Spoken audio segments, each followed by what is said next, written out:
aspects.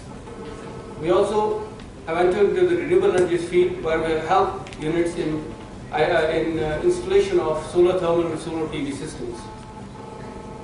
And another area which we are into is the CTPD calibration studies, which we are doing in association with NABL accredited. And one of the services which we render is the training to different industries, which are specific trainings, tailor-made trainings for different industry clusters. Now, these are some of the recent audits we have done over the last 1 year, and it's a gamut of services and detailed energy audits which we have done. It also includes the baseline energy audits given to us by the Bureau of Energy Efficiency. And these are some of the units which we have taken up in the last 1 year. Well, as far as energy audit is concerned, I will just add one slide. It's not a fault-finding exercise. We are not there to find faults in the plant. It's basically an approach, an idea to identify the weak links in the system and try to minimize those weak links and visualize those wastages. Second, no energy auditor has a golden stick. And no energy audit can be successful unless and until there is support, cooperation, and active involvement of the people in the plant. So our request is that whenever we come for the energy audit in your plant, we need your support and cooperation and active involvement so that these audits are successful and we are able to achieve the desired results for these audits. Well, basically, as I said, once we're doing the energy audits, our recommendations will be based on, will be categorized into two aspects. One is the generic housekeeping measures, which will not involve much investments, maybe with immediate, maybe payback period of 6 to 8 months. Second would be recommendations, which will involve some investments, while it will be supported by the ROI and the financial aspects have to be justified. And the recommendations will be categorized based on that. Now, I don't want to go into the methodology of electrical systems audits because my colleague, Mr. Rajinder Kumar, has already discussed this, and I would like to skip this slide here. And these are some of the equipments that will be taken up during the audits in the electrical system. These are the thermal systems. See, basically what we try to do in the energy audit is try to evaluate the operating efficiency of the existing systems, number one. Number two, try to draw a baseline of the energy audit, of the energy consumption pattern in the plant, and then identify the weak links in the system and suggest recommendations, which will be followed up by implementation and monitoring of the savings achieved thereof. Now, this another aspect which needs attention in these audits is energy accounting, because in small enterprises, accounting is not given that importance. I'll skip this slide here. And these are the instruments that will be taken up, that will be used for undertaking the audits: the electrical systems, the thermal systems. And with those words, I thank you.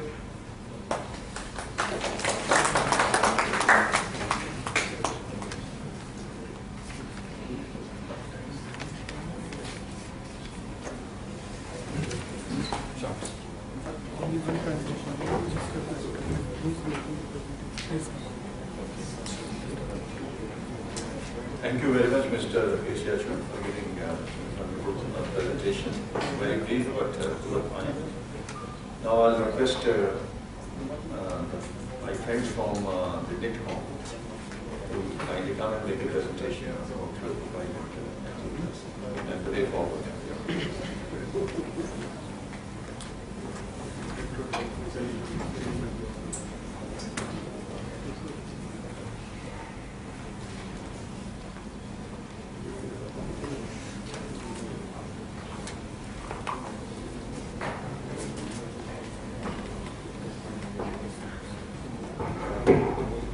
Good evening, everybody. Just to be an impromptu interaction, I think my colleagues from PCR and TMCC have already covered most of the aspects which we need to be addressing in this energy audit. And give you a brief background about Netcom.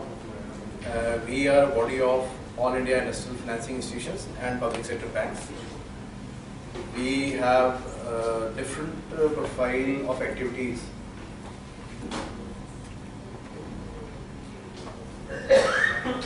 which cover various aspects of industrial financing, technical evaluation, maybe stock audits, as well as energy conservation audits, energy audits, industry specific status reports.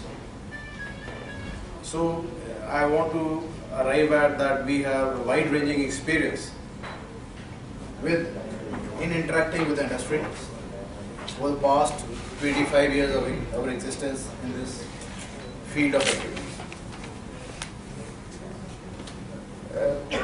One aspect what I had in mind was, while preparing this presentation, was that we would be interacting with, we would be introduced, or we would be introducing ourselves to various selected industrial units which have been allotted to us for carrying out the energy audit.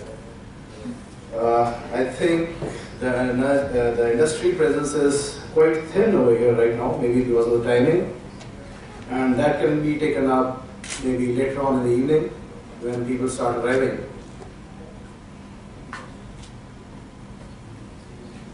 This is the scope of work which has been assigned to us, which briefly states that we will be carrying out the electrical and thermal energy efficiency studies to identify opportunities for energy savings.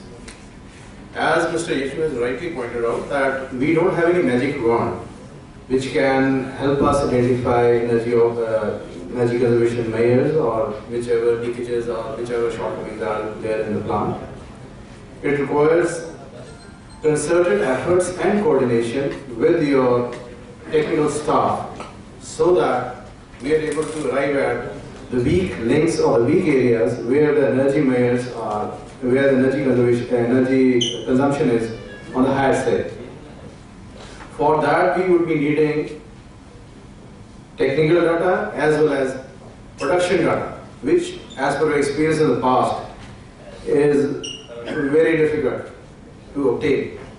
So to build up this, I take this opportunity to state that the confidentiality of the data obtained from the unit would be maintained at all costs, and we would rely on the data which is already recorded in your balance sheets to arrive at a specific figure of energy consumption per metric ton. So